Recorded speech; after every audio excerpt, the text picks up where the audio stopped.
Welcome back students, मैं हूं Keshwar sir और ये है मेरा चैनल न्यूक्लियर केम फोरम। जैसे कि इसके पहले की वीडियोस में हम न्यूमेरिकल्स का पोर्शन पढ़ रहे हैं, तो आज के इस वीडियो में हम आयनिक इक्विलिब्रियम इस चैप्टर का 4th न्यूमेरिकल पढ़ते हैं। ठीक है, थोड़ा सा मैंने एक स्टेप आगे कर दिया है ताकि आपको वो डिफिकल्टी लेवल्स आपको पता चल जाए और आप इजीली सॉल्व कर ले। ठीक है, चलो देखते हैं क्या कहता है 4th न्यूमेरिकल आयनिक इक्विलिब्रियम इस चैप्टर का। सबसे पहला word calculate concentration of H3O plus ion. चलो ठीक है, लिख तो लेते पहले गिवन डेटा, उसके बाद में देखेंगे कि इसे सॉल्व कैसे करना है। तो मैं जैसे आपको स्टेप्स बताता हूँ वो स्टेप्स को फॉलो करिएगा तो ही मार्क्स स्कोर होंगे। आप शॉर्टकट तरीका इस्तेमाल करते होंगे तो फिर वो मार्क्स नहीं मिलते। गिवन डेटा पे हाफ मार्क होता है और वो हाफ मार्क भी बहुत इंपॉर्टेंट है। और अगर आप लिख सकते हैं तो उसको लिखिए ना, कोई दिक्कत नहीं है। गिवन डेटा में सबसे पहले बोला है कि concentration of H3O plus ion. ठीक है, अभी यहां पे ना मैं आपको एक बात थोड़ा क्लियर करना चाहता हूं, शायद आपको पता होगा भी, आपका स्टडी उतना डीप जो है, पर फिर भी मैं थोड़ा सा एक क्लैरिफिकेशन देना चाहता हूं। ये जो कॉन्सेंट्रेशन ऑफ H3O प्लस है ना, ये कॉन्सेंट्रेशन ऑफ H3O प्लस और कॉन्सेंट्रेशन ऑफ H प्लस दोनों सेम है। बहुत स्टूडेंट्स को ये कंफ्यूजन होता है कि कॉन्सेंट्रेशन ऑफ H3O प्लस तो हमने पहली बार सुने, इसको पढ़े कैसे, लिखे कैसे, देखे कैसे, कैलकुलेट कैसे करें। डोंट वरी, इतना टेंशन मत लीजिए। कॉन्सेंट्रेशन ऑफ H3O प्लस, इसे हम हाइड्रोनियम आयन कहते हैं, और H प्लस वो दोनों सेम ही है। होता क्या है एक्चुअली कि वाटर मॉलिक्यूल एक H प्लस गेन करने की वजह से वो H3O प्लस बनता है। हालांकि है वो H प्लस ही, बस H प्लस ये आयन वाटर के अंदर में होने की वजह से हम उसे कॉन्सेंट्रेशन ऑफ H3O प्लस में लिखते हैं। सो डोंट वरी, ये वही है जो कॉन्सेंट्रेशन ऑफ H प्लस है। खैर ठीक है, तो ये आपको फाइंड आउट करना है इन 0.1 मोल पर डीएम क्यूब। अब मोल पर डीएम क्यूब ये कॉन्सेंट्रेशन का यूनिट है, और कॉन्सेंट्रेशन का यूनिट होने की वजह से ये अल्टीमेटली आपको यही बताना चाहता है कि आपको कॉन्सेंट्रेशन ये टर्म दी है। तो मैं यहां पर लिखता हूं कॉन्सेंट्रेशन ऑफ सॉल्यूशन जो भी हो, हम इसे डिनोट करेंगे कैपिटल C से, और वो दिया है स्टूडेंट 0.1 मोल पर डीएम क्यूब। ठीक है, सॉल्यूशन ऑफ एसिटिक एसिड बोला है। ठीक है, और ब्रैकेट में आपको गिवन डेटा में एक वैल्यू दिया है, इसे कहा गया है Ka for acetic acid, CH3COH ये एसिटिक एसिड का फॉर्मूला है। तो मैं उसे लिखता हूं डिसोसिएशन कांस्टेंट। इसके पहले के न्यूमेरिकल में आपने देखे होंगे कि A का मतलब होता है डिसोसिएशन कांस्टेंट, और ये होता है वीक एसिड के लिए दिया है, तो हम उसे लिखेंगे dissociation constant for weak acid. अगर आपने लिखे तो न्यूमेरिकल एग्जाम्स में चेक करने वाले जो टीचर्स होते हैं ना, वो काफ़ी इंप्रेस्ड हो जाते हैं। उनको ये पता चल जाता है कि स्टूडेंट को बहुत सारी बारीक बारीक बातें भी पता है, और ये बारीक चीज़ें पता चली आपको मेरे चैनल पे ये वीडियोस देखकर। ठीक है, तो मैं इसका क्रेडिट ज़रूर लूँगा। So dissociation constant for weak acid that is CH3COOH, इसे हम डिनोट करते हैं स्टूडेंट Ka से, और ये दिया है आपको 1.8 इंटू 10 टू पावर -5। ठीक है, चलो, तो गिवन डेटा में इतना ही पॉइंट दिए हैं, न्यूमेरिकल यहाँ पे फिनिश हुआ है। अब आपको concentration of H3O plus calculate करना है। तो सबसे पहले स्टेप्स को जानिए। स्टेप्स पता चलने के बाद में आपको पता चल जाएगा कि ये कॉन्सेंट्रेशन ऑफ H3O प्लस कैसे कैलकुलेट करते हैं। देखिए, मैं बता रहा हूँ आपको, अगर आपको कॉन्सेंट्रेशन ऑफ H3O प्लस या फिर कॉन्सेंट्रेशन ऑफ H प्लस, दोनों सेम ही है, अगर आपको concentration of H3O plus calculate करना है तो उसके लिए फॉर्मूला है C इंटू अल्फा। ठीक है, देखिए, अगर आपको concentration of H3O plus calculate करना है तो फॉर्मूला है C इंटू अल्फा। ठीक है, अब C यानी कॉन्सेंट्रेशन, और ये वैल्यू आपको दी है। ये जो अल्फा है ना, जिसे हम डिग्री ऑफ डिसोसिएशन कहते हैं, ये आपको दिया नहीं है।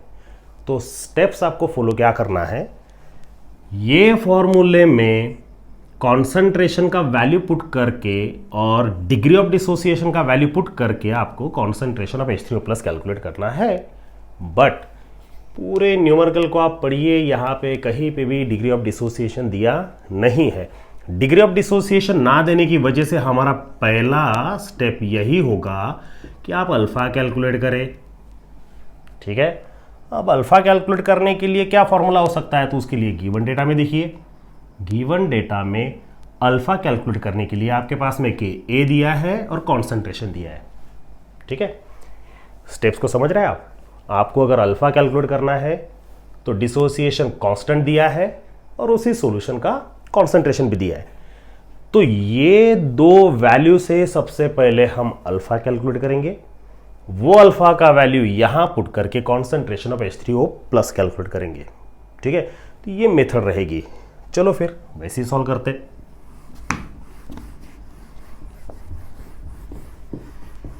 याद रहे पढ़ाते वक्त हर स्टेप्स को समझना है। मैं जैसे लिखता हूं वैसा नहीं लिखते जाना है। ठीक है, हर एक स्टेप को थोड़ा सा समझ लीजिए, उसके बाद में आपको वक्त मिलता है तो उसके बाद में वो लिखिए।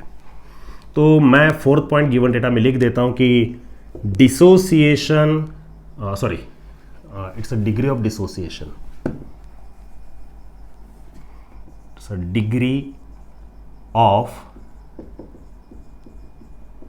dissociation.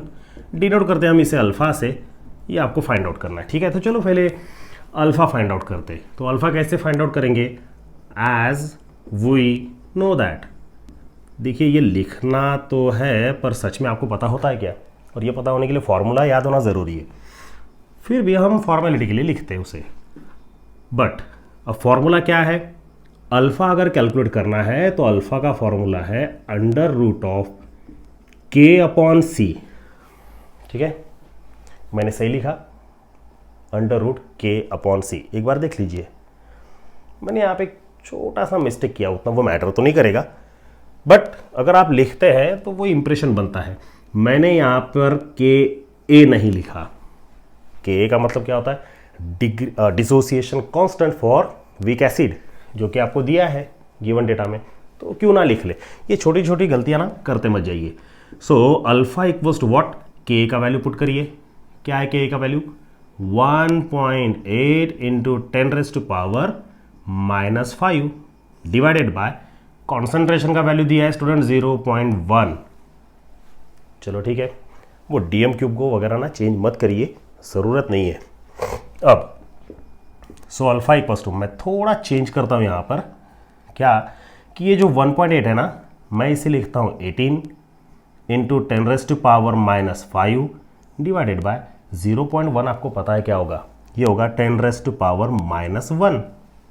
ठीक है स्टूडेंट, अब ये 10⁻⁻1 जब न्यूमरेटर में जाएगा तो 10⁻+1 हो जाएगा, और 10⁻+1 अगर होता है तो 10⁻⁻5 एंड 10⁻+1 ये हो जाएगा 10⁻⁻4।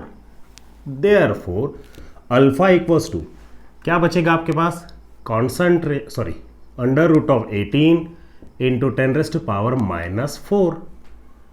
अब ये ऐसी ही मेथड इसके पहले के न्यूमेरिकल में भी आ चुकी है। सेम स्टेप्स को जानने के लिए आप इस आई बटन पे क्लिक करिए, वो भी न्यूमेरिकल में ऐसी ही स्टेप इसके पहले भी आ चुकी है। तो अब हम क्या करेंगे, 10⁻⁻4 को स्क्वायर रूट के बाहर अगर निकालते हैं तो वो हो जाएगा 10⁻⁻2 और बचेगा अंडर रूट 18। तो अंडर रूट 18 का हमें वैल्यू पता नहीं है, तो वो भी मैंने उस न्यूमेरिकल में बताया है, मैं फिर से बता देता हूँ जो कि मेरा काम ही है। आपको क्या करना है, लॉक टेबल लीजिए, उसके लास्ट पेज पे जाइए, उसमें अंडर रूट 18 का वैल्यू फाइंड आउट कीजिए। और अंडर रूट 18 का वैल्यू ये है हमारे पास में, इट्स अ 4.24 इंटू 10⁻⁻2। तो ये है स्टूडेंट आपका डिग्री ऑफ डिसोसिएशन। ठीक है, अब अल्फा तो आपके पास में आ गया, अब क्यों ना हम कॉन्सेंट्रेशन ऑफ H3O कैलकुलेट कर ले। So concentration of H3O plus equals to C into alpha. ठीक है, याद रहे न्यूमेरिकल में पहले फॉर्मूला लिखिए, उसके बाद में वैल्यू पुट करिए। आपने डायरेक्ट वैल्यू पुट किए, आपके मार्क्स डिडक्ट हो सकते। देखिए मैं आपको बहुत बार ये एहसास करवा के देता हूँ कि आप ना छोटी छोटी बारीकियों को ना थोड़ा समझ लीजिए। मैं नहीं चाहता कि आपके छोटे छोटे गलतियों से, बहुत नाजुक सी चीज़ों से ना मार्क्स डिडक्ट हो जाए, मैं नहीं चाहता। तो हम वो मिस्टेक्स नहीं करेंगे। तो चलो फिर से, concentration of H3O plus equals to, concentration कितना दिया स्टूडेंट, 0.1 इंटू, अब अल्फा का वैल्यू आपके पास में तो आ गया, इट्स अ 4.24 इंटू 10⁻⁻², ठीक है। So concentration of H3O plus equals to, अब ये जो 0.1 है, ये 0.1 को हम 10⁻⁻1 कंसिडर करेंगे, और 10⁻⁻1 10⁻⁻2 ये हो जाएगा 10⁻⁻3, और फाइनल वैल्यू हम लिखेंगे 4.24 इंटू 10⁻⁻3, ठीक है। तो ये आपके पास में वैल्यू आ चुकी है, ठीक है स्टूडेंट, आप इसे नोट डाउन कर लीजिए।